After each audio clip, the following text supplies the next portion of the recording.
Então, boa noite a todos. Hoje, 3 de março de 2023, estamos dando continuidade ao nosso segundo estudo do Livro dos Espíritos.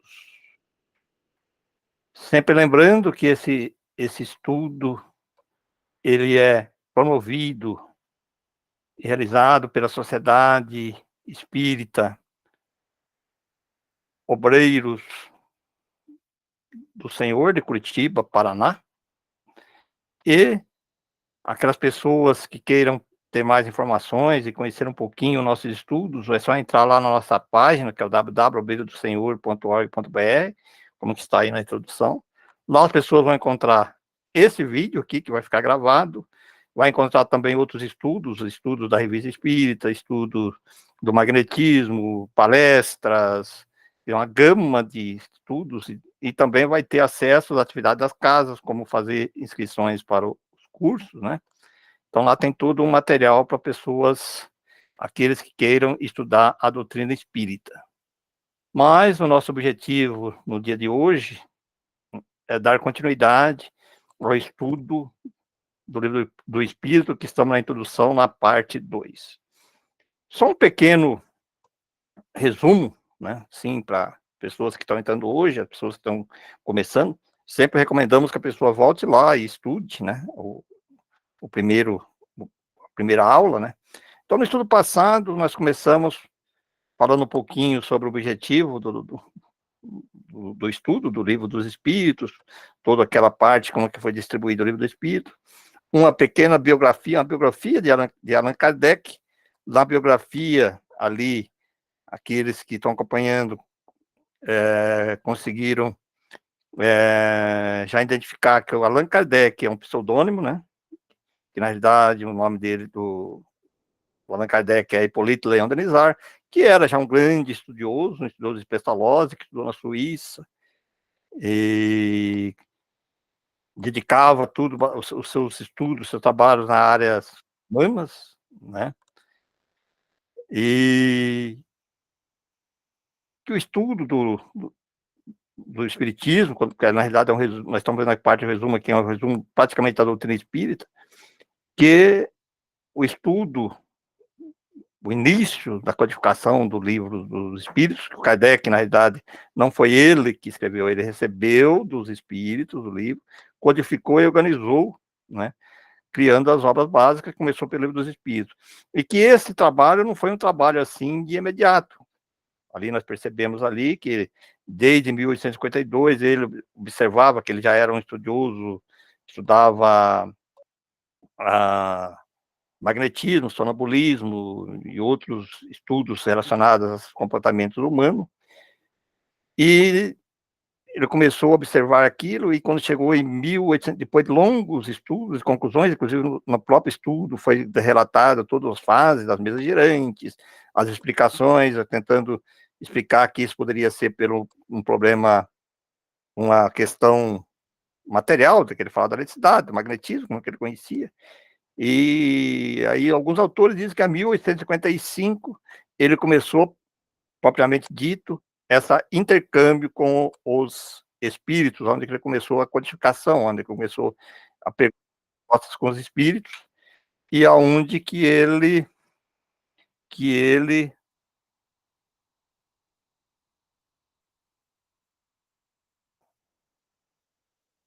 só um momentinho aqui,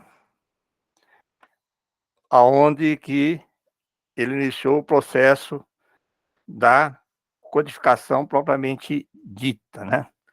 Bom, e lá também, nessa primeira parte, nós vimos algumas definições que o Kardec fez questão de colocar, das questões ligadas os termos que ele começou a colocar lá, que nós estudamos, por isso que eu peço também que a pessoa volte lá, espiritual, espiritualista, espírita, que foi um termo que ele resolveu adotar para aquelas pessoas que têm essa relação com o mundo espiritual, que observam, que aceitam as comunicações, a comunicabilidade, que está na doutrina espírita, seriam chamados de espírita ou espiritista, né? O espírito, os espiritualistas são todos aqueles que têm religação, que acreditam que o corpo sobrepõe que a alma sobrepõe o corpo, que existe alguma coisa além da vida, mas ela pode ser que não seja espírita, porque ela não aceita, por exemplo, essa relação entre o mundo espiritual, a continuidade das vidas e tudo aquelas questões que estão nas obras. E também, ele também começou a citar, citou algumas objeções, que ele foi colocando como objeções sobre a doutrina espírita, que ele foi respondendo. Em suma, só apenas uma palhinha para vocês aí, aqueles que não viram, assistam a aula anterior, para vocês ficarem familiarizados com esses termos, né? E no estudo de hoje, dando continuidade, que seria a quarta parte ali, dessa parte de introdução, Kardec começa assim, e depois que nós estudamos, que ele fez todos esses estudos, ele começa assim: se os fenômenos com o que nós estamos ocupando, quiser, ele observava já esse fenômeno mediúnico, né? Houvesse ficado restrito ao movimento dos objetos, teriam permanecido, como dissemos, no domínio das ciências físicas. Foi o que ele colocou na parte anterior ali, já uma parte disso. Assim, entretanto, não sucedeu. Estava-lhes reservado colocar-nos na pista de fato, de ordem singular. Acreditaram haver descoberto, não sabemos pela iniciativa de quem, que a impulsão dada aos objetos não era apenas o resultado de uma força mecânica cega. Que havia nesse movimento, olha aí, gente, ó, que havia nesse movimento a intervenção de uma causa inteligente. Aí foi quando ele começou, falou, opa, peraí, se não tem uma justificativa, tem uma causa inteligente, aí é outra questão, aí vamos estudar isso porque tem alguma coisa que nós não conhecemos. Por isso que nós falamos sempre que as comunicações, o fenômeno mediúnico, ele tem que ter a ligação entre duas inteligências, uma que está do outro lado, do plano espiritual, e o encarnado aqui. Então, por isso que fala que sempre é inteligente, né? Uma vez aberto esse caminho, conduziu-se a um campo totalmente novo de observações, claro, né? De sobre muitos mistérios se erguia o véu. Haverá, com efeito, no caso, uma potência inteligente? Tal a questão. Se essa potência existe, qual é ela? Qual a sua natureza? A sua origem? Encontra-se acima da humanidade? Eis outras questões que decorrem da anterior.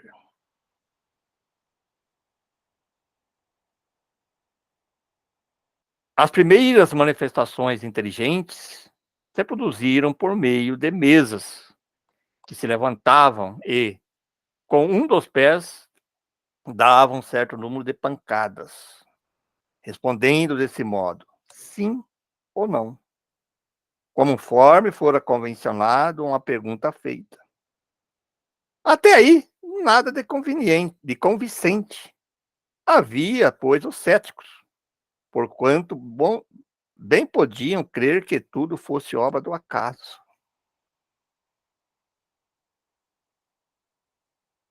Obtiveram-se depois respostas mais desenvolvidas, com o auxílio das letras do alfabeto. Dado ao móvel, um número de pancadas correspondente ao número da ordem de cada letra. Chegava-se a formar palavras e frases que respondiam às questões propostas. Eu fico imaginando, já tem alguns vídeos que você percebe isso, alguns estudos que mostram essa parte antiga de desenho, né? Eu fico imaginando o sacrifício que era isso, né, para comunicação, né? Primeiro perguntava, é um espírito? É, sim. Eu não vou dizer no comecinho, né, não sabia o que era. Quem é você? Responda sim ou não. O tempo que você gastava para você ter, às vezes, algumas palavras. Depois o pessoal falava, vamos botar uma letra, vamos botar se bateu duas letras, bateu uma letra é o A, se bateu duas é o B, o número, e foram colocando e foram resolvendo isso. Né? Imagina a dedicação dessas pessoas, né? A precisão das respostas e a correlação que denotava com as perguntas causaram espanto. Claro, né? Você imagina. O ser misterioso que assim respondia, interrogado sobre a natureza, declarou que era espírito ou gênio. Declinou o nome e prestou diversas informações a seu respeito. Aqui uma circunstância muito importante que se deve assinalar. É que ninguém imaginou os espíritos como explicar o fenômeno. Foi o próprio fenômeno que revelou a palavra. Muitas vezes, tratando-se das ciências exatas, formulam-se hipóteses para dar uma base ao raciocínio. Não é aqui o caso. Tal meio de correspondência era, porém, demorado e incômodo. Imagina isso, né? Que trabalho, né? Para você ter essas comunicações, né?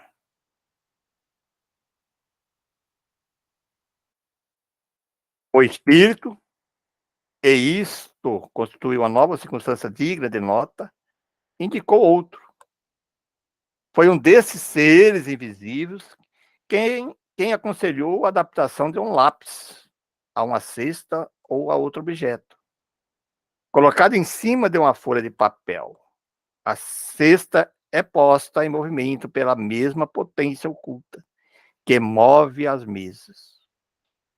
Mais uma vez, de um simples movimento regular, o lápis traça por si mesmo caracteres formando palavras, frases, dissertações de muitas páginas sobre as mais altas questões de filosofia, de moral, de metafísica, de psicologia, etc. E com tanta rapidez quanto se escrevesse com a mão.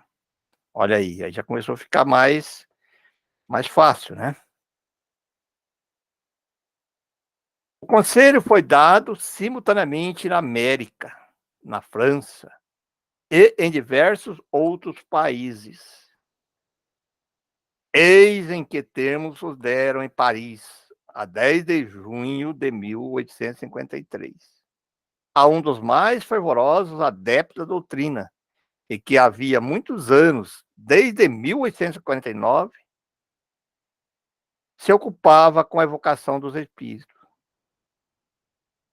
Aí o espírito disse para ele: vai buscar no aposento ao lado a cestinha, amarra-lhe um lápis, coloca sobre o papel, põe-lhe os teus dedos sobre a borda.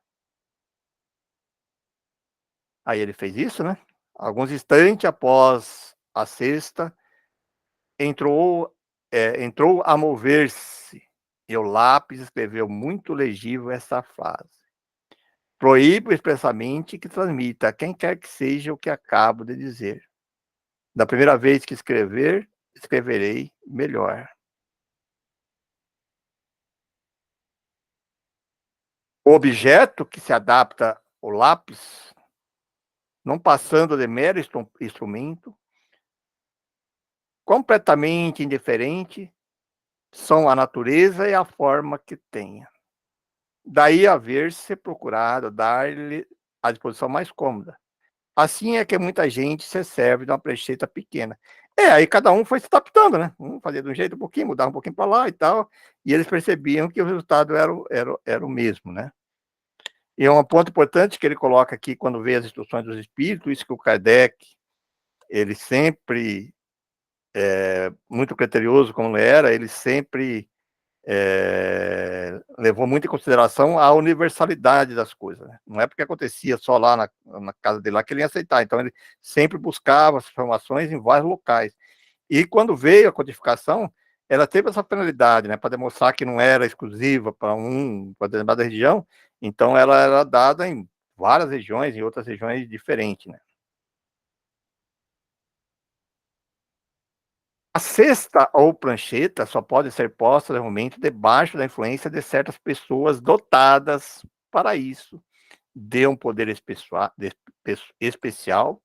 as quais se designam pelo nome de médiums, isto é, meios ou intermediários entre os espíritos e os homens. Aqui ele já começa a explicar, depois lá no livro dos médiuns ele entra bem detalhado sobre isso, né? Mas aqui ele já dá uma explicação para as pessoas que estão começando para entender como é que funciona isso, né?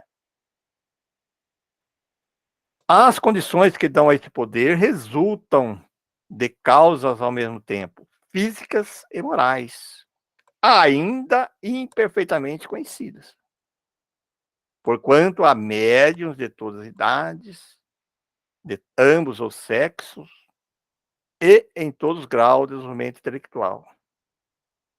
É uma faculdade que se desenvolve pelo exercício. Aqui é um ponto importante já que ele colocou, e depois é bem detalhado lá nos estudos dos espíritos médios. Primeiro, que mediunidade não é uma coisa exclusiva dos espíritos. Não, seja qual for, não. A mediunidade, ela está aí, quando ele coloca ali, ela independe, e também não é só das pessoas moralmente elevadas. Você vê que ele fala ali, ó, do mesmo tempo físico, ó, e morais, ainda imperfeitas, imperfeitamente conhecida, porquanto a média de todas as idades, de ambos sexos, de todo grau, e desenvolvimento intelectual. Também não é uma questão assim da pessoa ser intelectualizada, tal, para ser médio, ou se é mulher, ou se é homem, ou se é criança, ou se é velha, ela está em todo grau. O outro ponto importante aqui já, gente, que aqui há alguns questionamentos de algumas pessoas dizendo que a mediunidade se desenvolve, se educa. Kardec e os espíritos da obra dizem, todavia, a faculdade se desenvolve. Quer dizer, primeiro ele começa dizendo que tem que ter esse pré-requisito ali, esse, né, indício de mediunidade, mas você desenvolve ela pelo exercício. Mediunidade se desenvolve pelo exercício. Isso nós temos comprovado já há longo tempo, através dos nossos estudos, que a mediunidade vai se desenvolvendo de acordo com as pessoas vão estudando, praticando, e aí ela vai se desenvolvendo. Ela se desenvolve pelo exercício, ou seja, pela prática.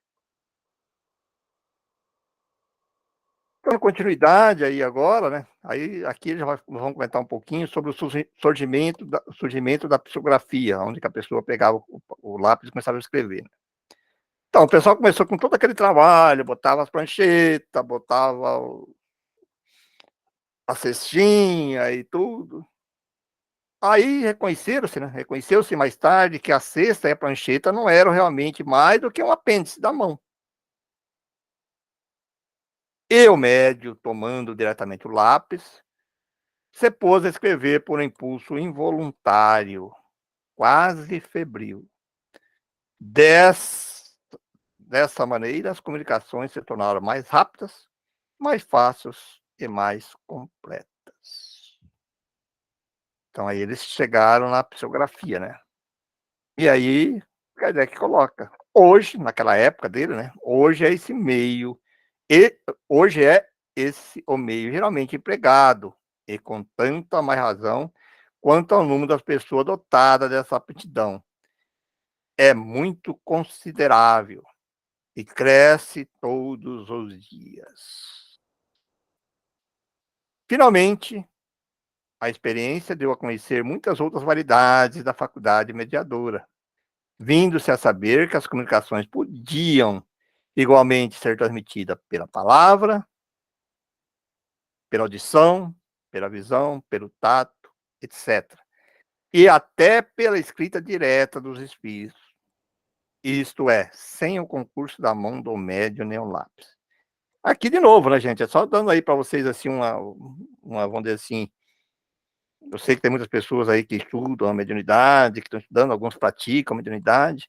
Aqui é só apenas para dar para vocês, aguçar em vocês essa vontade de estudar, porque mais para frente, aí ele vai, como disse no próprio livro dos médios, quando ele dita o livro dos médios, ele vai detalhar todas essas faculdades, né, esses tipos de mediunidade, né.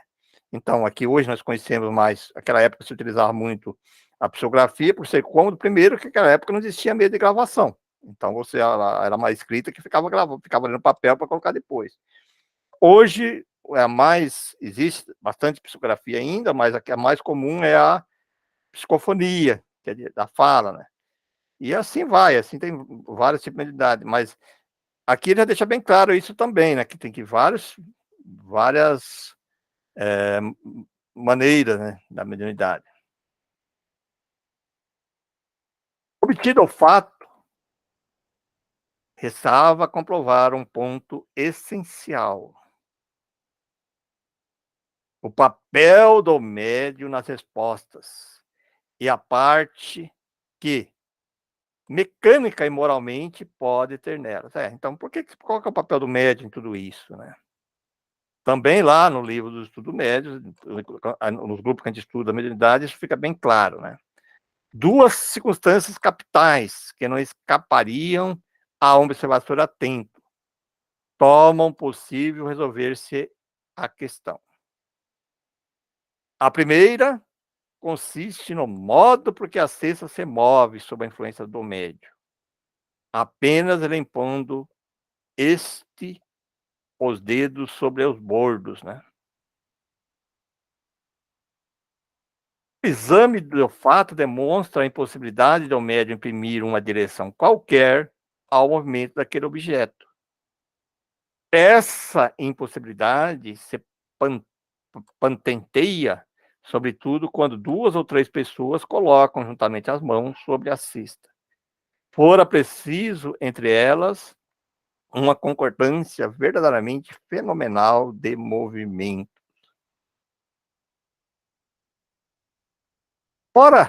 Fora preciso demais a concordância dos pensamentos para que pudesse estar de acordo quanto à resposta a dar à questão formulada.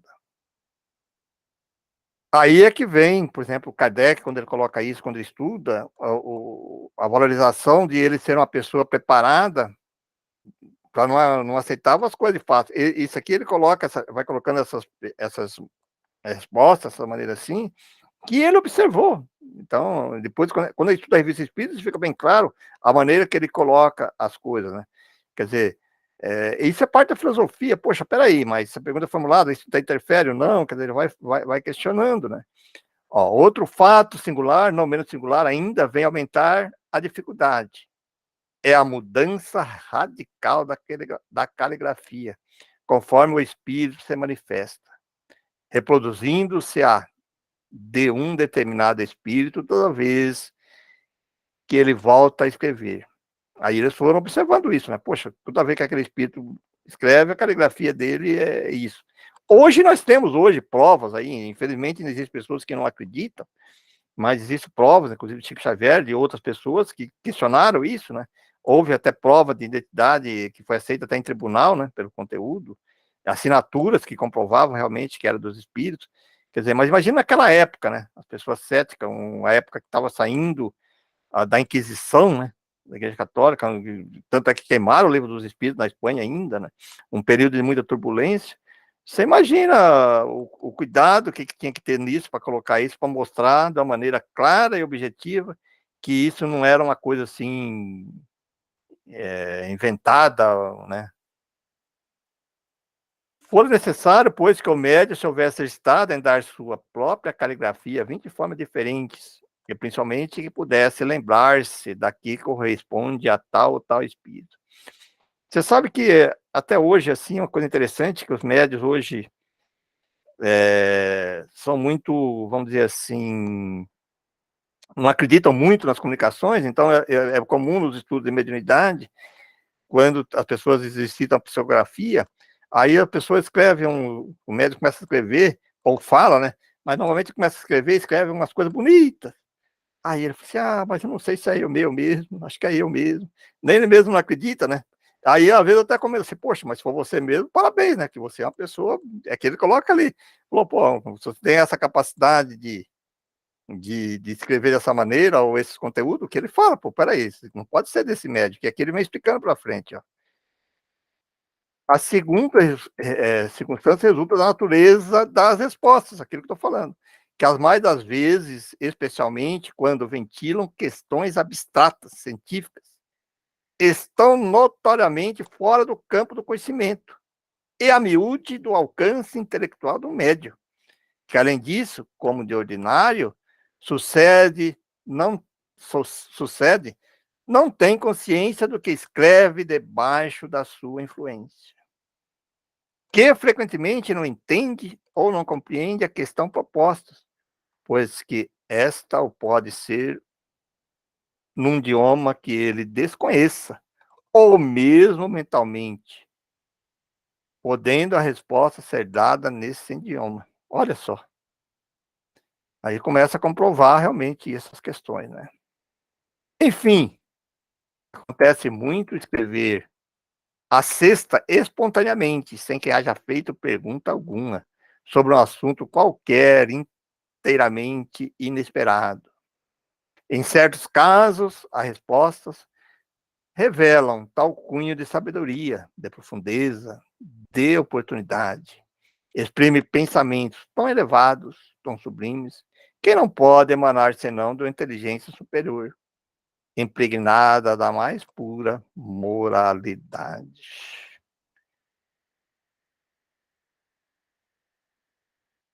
Outras vezes, são tão livianas, tão frívolas, tão triviais, que a razão recusa admitir, derivem da mesma fonte. Tal a diversidade da linguagem não se pode explicar senão pela diversidade das inteligências que manifestam. E essas inteligências estão na humanidade ou fora da humanidade? Este o ponto a esclarecer, cuja explicação se encontrará completa nessa obra, como deram os próprios espíritos.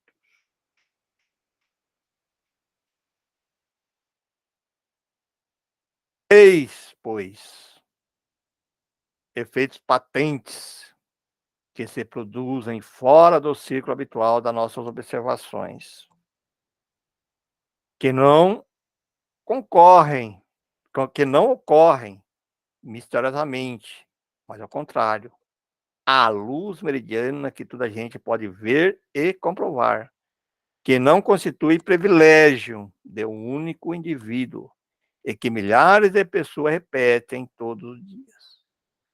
Esses efeitos têm necessariamente uma causa.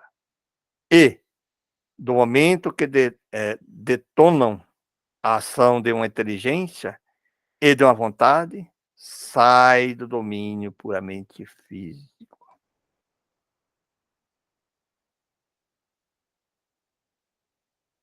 Muitas teorias foram engedadas a esse respeito.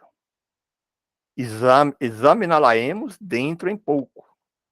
Veremos se são capazes de oferecer a explicação de todos os fatos que se observam. Admitamos, enquanto não chegamos até lá, a existência de seres distintos dos humanos, pois que esta é a explicação ministrada pelas inteligências que se manifestam.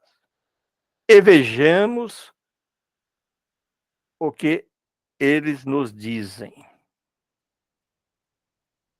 E agora é um ponto bem importante, tá, gente? Aqui ele vai falar os principais pontos da doutrina espírita. Nesse capítulo 6, ele começa a falar sobre isso. Conforme notamos acima, os próprios seres que se comunicam se designam a si mesmos pelo nome de espíritos ou gênios, declarando alguns, pelo menos terem pertencido a homens que viveram na Terra. Eles compõem o mundo espiritual, como nós construímos o mundo corporal durante a vida terrena. Vamos resumir em poucas palavras os pontos principais da doutrina que nos transmitiram, a final de mais facilmente respondermos a estas objeções. Então, aqui, esse aqui é muito importante, tá, gente?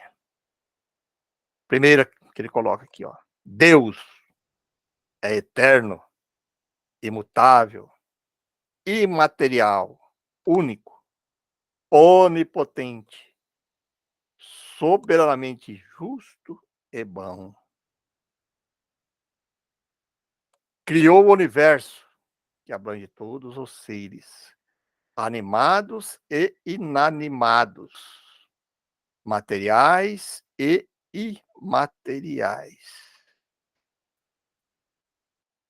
Os seres materiais constituem o mundo visível, ou corpóreo, e os seres imateriais, o mundo invisível ou espírita, isto é, dos espíritos.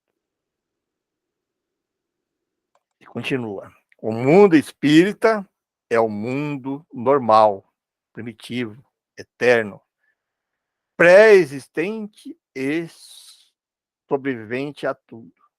E nós, principalmente algumas pessoas materialistas, quando vêm aqui no mundo terreno, acham que é aqui que é o principal, né? Fica aqui um estagiando aqui um ano, mas nós jamais podemos esquecer disso que está aqui, que é o mundo espírita, que é o mundo normal. E as pessoas estão medando de morrer, né? Se você compreendesse um pouquinho, estudasse, claro que você tem que preservar, aproveitar para daqui, não é isso que eu estou dizendo. Mas as pessoas, Deus me livre, que, questões materialistas que querem ficar aqui sempre no mundo terreno. Né? Olha que ele coloca, ó, o mundo corporal é secundário. Poderia deixar de existir, ou não ter jamais existido, sem que por isso se alterasse a essência do mundo espírita. Os espíritos revestem temporariamente um invólucro material perecível, cuja destruição pela morte lhe restitui a liberdade. E somos nós. Um espírito que está usando um corpo, um invólucro material.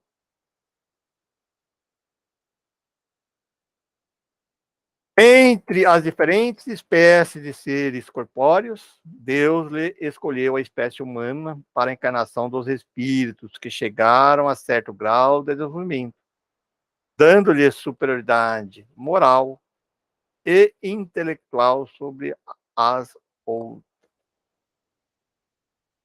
Aí vem aquele conceito que já foi estudado lá no começo, né? A alma é um espírito encarnado, sendo o corpo apenas seu envoltório. Há no homem três coisas. Primeiro, o corpo, ou ser material análogo aos animais, e animado pelo princípio vital. Segundo, a alma, ou ser imaterial, o espírito encarnado no corpo. Terceiro, o laço que prende a alma ao corpo, princípio intermediário entre a matéria e o espírito. Pelo espírito, né, gente? Tem assim o homem duas naturezas. Pelo corpo participa da natureza dos animais, cujos instintos lhe são comuns. Pela alma participa da natureza dos espíritos. O laço, ou perispírito, que prende o corpo, o espírito, é uma espécie de envoltório semimaterial. A morte é a destruição do envoltório mais grosseiro. O espírito conserva o segundo, que lhe constitui um corpo etéreo, invisível, para, para nós no estado normal. Porém, que pode tornar-se acidentalmente visível e mesmo tangível, como sucede nos fenômenos das aparições.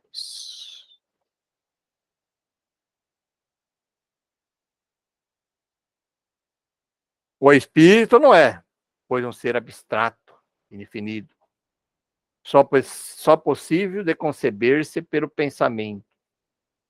É um ser real, circunscrito, que em certos casos se torna apreciável pela vista, pelo ouvido e pelo tato.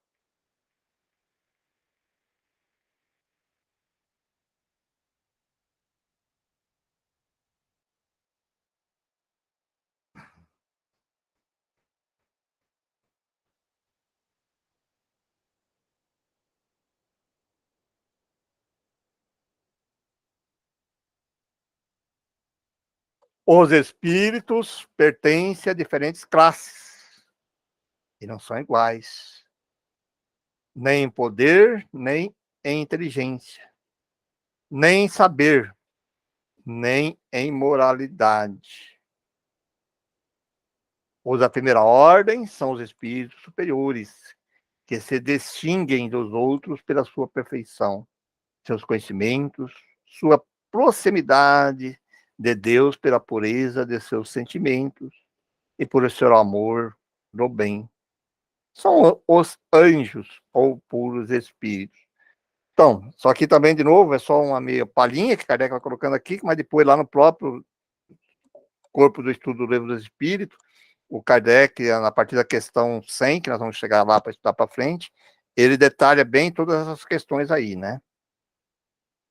Só para vocês aí já irem se familiarizando com essas colocações.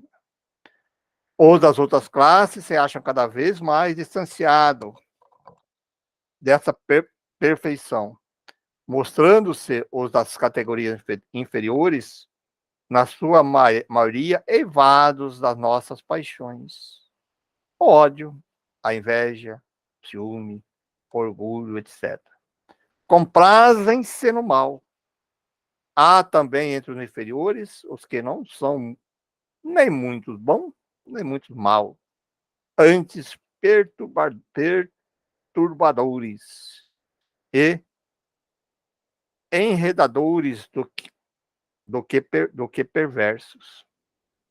A malícia e as consequências parecem ser o que neles predomina.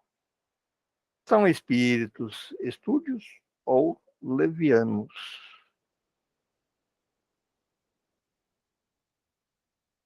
Os espíritos não ocupam perpetuamente a mesma categoria. Todos se melhoram, passando pelos diferentes graus da hierarquia espírita.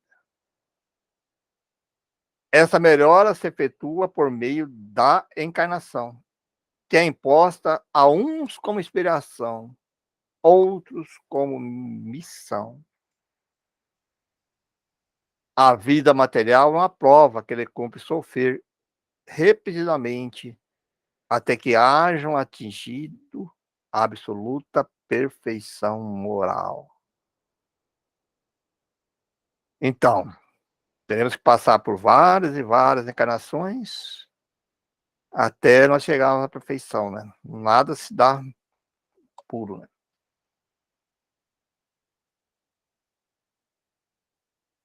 Deixando o corpo, a alma volve ao mundo dos espíritos, donde sairá para passar uma nova existência material, após um lapso de tempo mais ou menos da qual durante o qual permanece em estado de espírito errante. Esse é um termo que ele utiliza, depois ele esclarece bem isso, o termo errante, que a gente vai ouvir mais para frente. Todos os espíritos que ainda necessitam reencarnar, porque não chegaram à perfeição, ele dá o nome de errante, porque ele necessita ainda passar pela experiência do mundo terreno. Só aqueles que já conseguiram a perfeição mais elevada lá, que reencarnam, se eles assim quiserem, por alguma ambição, alguma coisa assim, aí já não tirou aberrante. Mas todos nós, né, que vamos lá para o mundo espiritual e temos que voltar para o mundo terreno, somos espírito errante.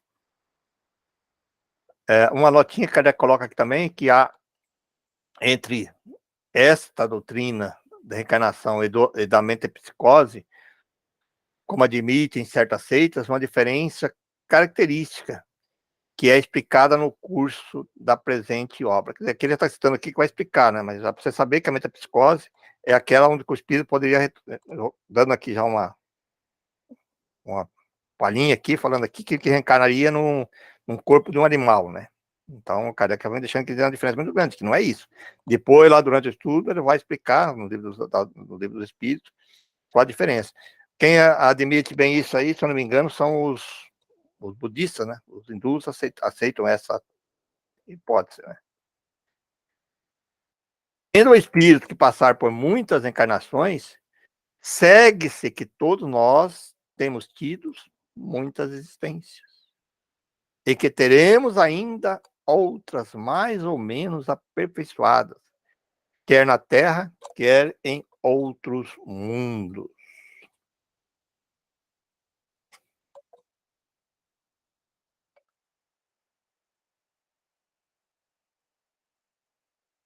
A encarnação dos espíritos se dá sempre na espécie humana, que vem aquela parte da metempsicose lá, né? Seria um erro acreditar que a alma ou espírito possa encarnar no corpo de um animal. As diferentes existências corpóreas do espírito são sempre progressivas e nunca regressivas. Mas a rapidez do seu progresso depende do esforço que você faça para chegar à perfeição. Aqui, quando ele fala progressiva, aqui existe também alguns questionamentos, inclusive, quando a gente estuda a revista espírita, aí alguns espíritos, ou do próprio grupo mediúnico, alguns espíritos reclamam que regrediram, né? Mas quando ele está falando aqui que ela é progressiva nas questões morais, jamais nas questões físicas. Por exemplo, qual que é a reclamação daqueles espíritos intelectualizados, alguns que eram reis, que eram príncipes, né, rainhas, e depois reencarnam no mundo terreno como plebeus ou na dificuldade terrena. Aí eles acham que houve uma regressão. Não, na realidade, os conhecimentos morais jamais se perdem. O que se regrediu é condições físicas. É a questão do materialismo que muitas pessoas levam em consideração. Mas como é que pode um espírito que era tão próspero, materialmente falando, tal, e agora reencarna? Por isso que a outra obra que eu recomendo, que deve se estudar, é um estudo que nós estudamos amanhã, no sábado à tarde, é a Revista Espírita, porque ela relata muitos casos desses espíritos, né? Rainhas, né? Rainhas que vieram, depois ela mesmo chegaram na conclusão, poetas, artistas, né? Que se julgavam acima, e aí vai. Em vários casos que ele coloca lá, que ele realmente tinha esse questionamento, porque existe uma diferença muito grande entre o intelectual e o moral. As duas têm que caminhar junto. Muitas vezes o espírito desenvolve muito intelectualmente, depois necessita desenvolver moralmente. Aí ele passa por experiências, às vezes, dolorosas para despertar essa outra parte das questões morais, né? As qualidades da alma são as dos espíritos que estão encarnados em nós. Assim, o homem de bem é a encarnação de um bom espírito. O homem perverso é de um espírito impuro. A alma possuía sua individualidade antes de encarnar, conserva depois de haver separado do corpo. A sua volta ao mundo dos espíritos, encontra a alma todos aqueles que conheceram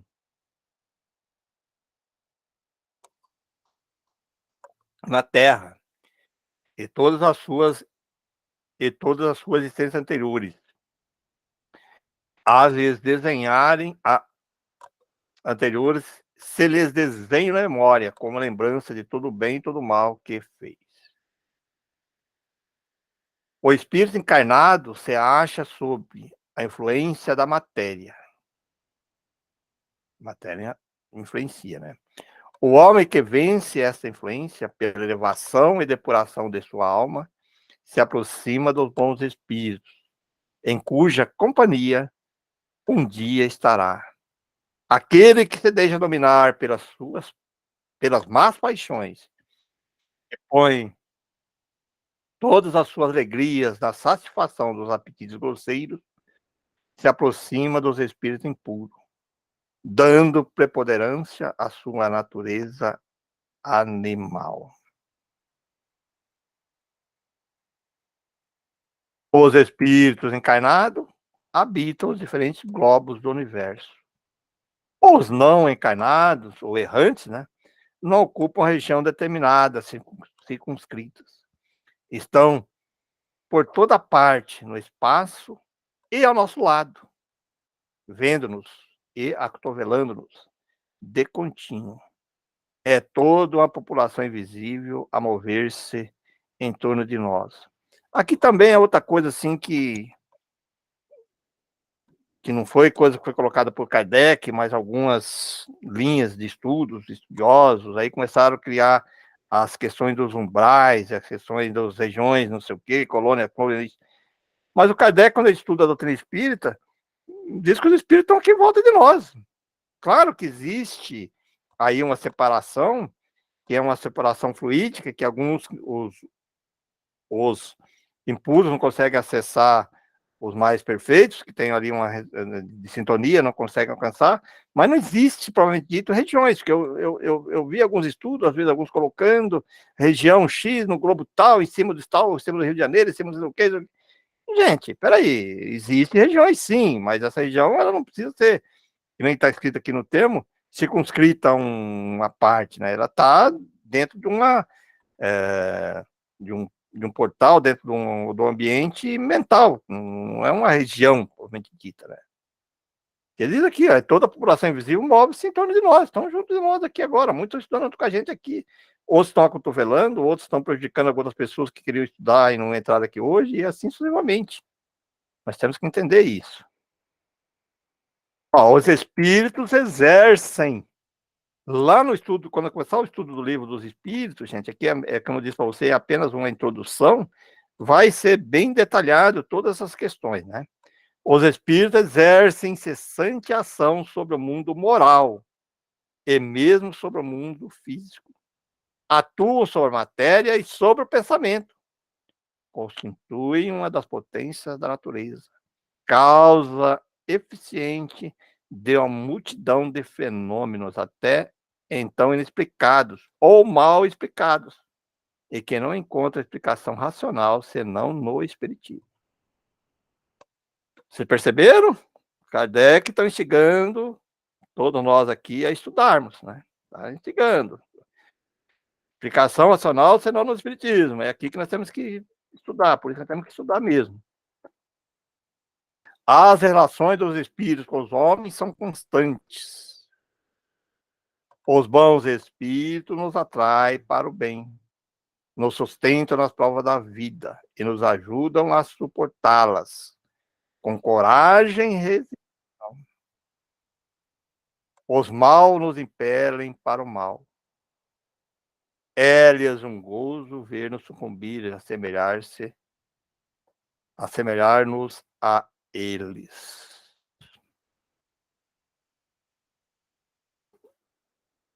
Continua. As comunicações dos espíritos com os homens são ocultas ou ostensivas.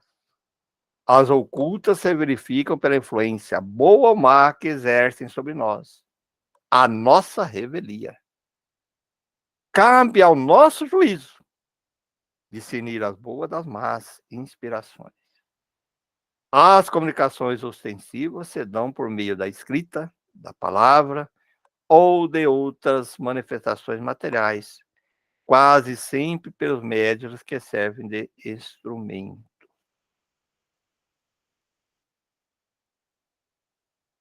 Os espíritos manifestam-se espontaneamente ou mediante evocação. Aqui também é outro termo que é meio polêmico, aí tá no próprio movimento espírita, que algumas pessoas dizem que você não pode evocar espírito, mas Kardec aceitava, porque as pessoas não entendiam direito o que foi colocado, aí saiu algumas linhas de pensamento dizendo que é proibido evocar espírito, que a comunicação, que a janela só abre do outro lado lá. Gente, peraí. Se você estudar a doutrina espírita, você precisa ter conhecimento. Mas para a porta, eu sempre comunico, eu digo assim, quando fala que a porta abre do lado lá, depende da sintonia.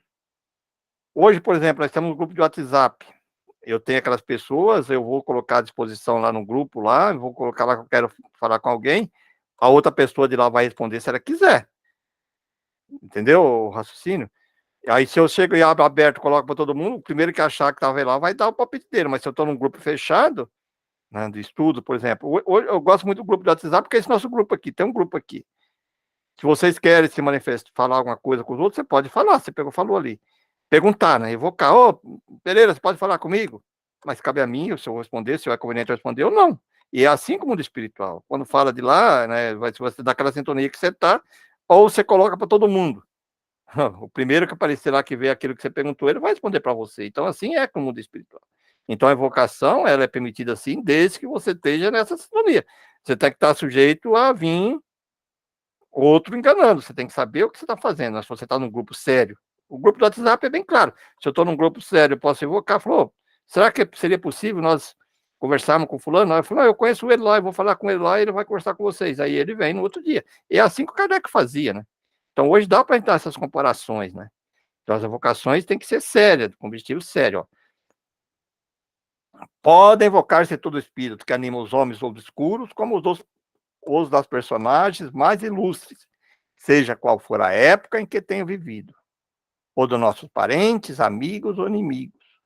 Obter-se dele por comunicações escritas ou verbais, conselhos, informações sobre a situação que se encontram no além, sobre os que pensam a nosso, sobre o que pensam a nosso respeito, assim como as revelações que lhes sejam permitido fazer-nos. Olha aí já o tema, isso aqui é interessante. Os espíritos são atraídos na razão da simpatia que ele inspire a natureza moral do meio que se evoca. Aí. Os espíritos superiores comprazem nas reuniões sérias, onde predomina o amor do bem e o desejo sincero por parte do que os compõe, de se instruírem e melhorarem. A presença deles afasta os espíritos inferiores, que inversamente encontram-se livre acesso e pode obrar com toda a liberdade entre pessoas frívolas ou impelidas unicamente pela curiosidade, onde quer que existam maus instintos. Longe de se obter bons conselhos ou informações úteis, deles só se devem esperar futilidades, mentiras, gracejos de mau gosto ou mistificações, porque muitas vezes tomam nomes venerados a fim de melhor induzir ao erro. Olha aqui, ó, já na introdução do Livro do Espírito, Kardec fica deixando bem claro isso. Distinguir os bons dos maus é extremamente fácil. Olha, Kardec de colocar isso aí. Os espíritos superiores usam constantemente da linguagem digna, nobre, repassada da mais alta moralidade, escoimada de qualquer paixão inferior. A mais pura sabedoria lhe transparece dos conselhos que objetam sempre o nosso melhoramento e o bem da humanidade. A dos espíritos inferiores, ao contrário, é inconsequente, amiúde, trivial e até grosseira. Se por vezes diz alguma coisa boa e verdadeira, muito mais vezes dizem falsidades e absurdo, por malícia ou ignorância. Zombam da credulidade dos homens e se divertem à custa do que os interrogam, lisonjeando-lhes a vaidade, alimentando-lhes os desejos com falazes esperanças. Em resumo, as comunicações sérias, na mais ampla acepção do termo, só são dadas nos centros sérios, onde reina a íntima comunhão de pensamento, tendo em vista o bem. A moral dos espíritos superiores se resume com a do Cristo, nesta máxima evangélica: fazer aos outros que queríamos que os outros nos fizessem. Isto é, fazer o bem e não o mal. Nesse princípio encontra o homem uma regra universal de proceder mesmo para as suas menores ações. Olha aí, gente. Ensina-nos que o egoísmo, o orgulho, a sensualidade são paixões que nos aproximam da natureza animal, prendendo-nos à matéria. Que o homem que já neste mundo se designa da matéria, desprezando as futilidades mundanas, é amado e amando o próximo, se avizinha da natureza espiritual. Que cada um deve tornar-se útil de acordo com as faculdades, os meios que Deus pôs nas mãos, para experimentar. Que o forte, eu poderoso, deve amparo e proteção ao fraco. Porquanto transgride a lei de Deus aquele que abusa da força e do poder para oprimir o semelhante. Olha aí, gente.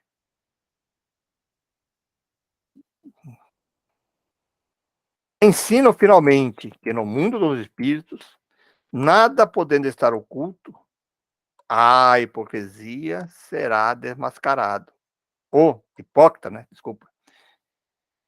Vou de novo aqui. Ensino finalmente que no mundo dos espíritos, nada podendo estar oculto, ou hipócrita será desmascarado e patenteadas todas as torpezas, que a presença inevitável e de todos os instantes daqueles para com quem houvemos procedido mal, constitui um dos castigos que nos estão reservados. Que no estado da inferioridade e superioridade dos espíritos, correspondem penas e gozos desconhecidos na terra. Mas ensina também não haver faltas irremissível que a expiação não possa apagar. Meio de consegui-lo encontrar o homem nas diferentes existências que lhes permitem avançar, conformemente os seus desejos e esforços, nascendo do progresso para a perfeição, que é o destino final. Isso aqui é bem importante. E é uma palavrinha que peço até para vocês que pesquisem depois, até no dicionário, a palavrinha expiação.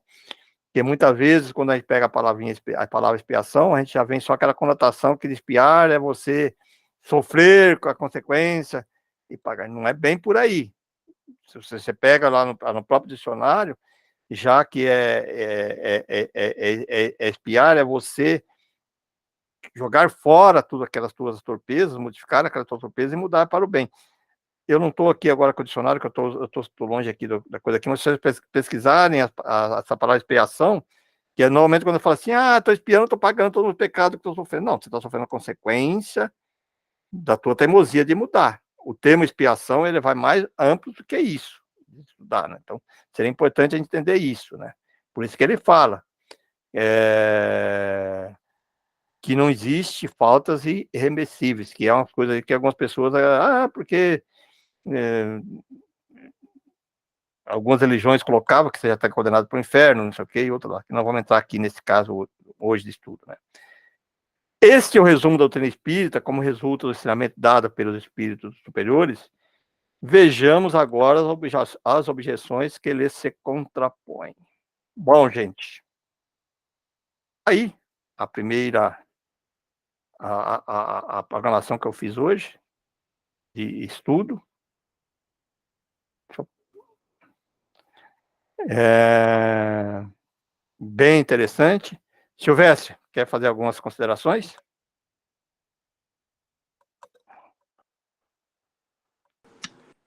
Não, Pereira, tá tudo bem. Aí, tudo bem? Alguém? Tudo bem? Tudo tranquilo, gente? Olha aí que há tanto material para nós estudarmos. Aqueles que estão começando a estudar a doutrina espírita hoje, que não conheciam, a gente que já estuda, eu sei que muita gente já estudou, já ouviu, já assistiu alguma palestra, mas às vezes não conhecia todas essas questões ligadas à própria filosofia sobre a doutrina espírita, né? Está aí um vasto material para estudo. Isso é apenas uma introduçãozinha que Kardec vai colocando ali, que para nós que já estudamos, parece, poxa, mas o Kardec já está até adiantando aqui, mas é apenas para despertar para vocês o que nós vamos estudar lá no Livro dos Espíritos e lá nas outras obras depois, né? Que lá ele vai detalhar tudo isso que está sendo colocado aqui, né? Essa aqui é a primeira parte, né? Bom, gente, nós estamos no nosso horário, né?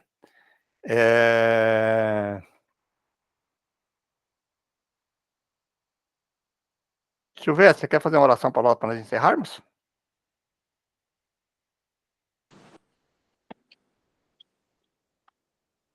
Então vamos, nesse momento, unir os nossos pensamentos num só propósito, que é levar a Deus, nosso Pai, toda a nossa gratidão, a oportunidade de estarmos aqui reunidos nesse momento, para esse estudo, e que possamos tirar sempre o melhor proveito, que possamos ter, ao longo da semana, possamos refletir sobre esses ensinos, todas essas questões que nós ouvimos hoje, e que possamos, assim, na próxima semana, retornar também, estarmos novamente aqui para um novo estudo. E assim, com a sua permissão, Senhor, pedimos para encerrar o estudo desta noite. Que assim seja.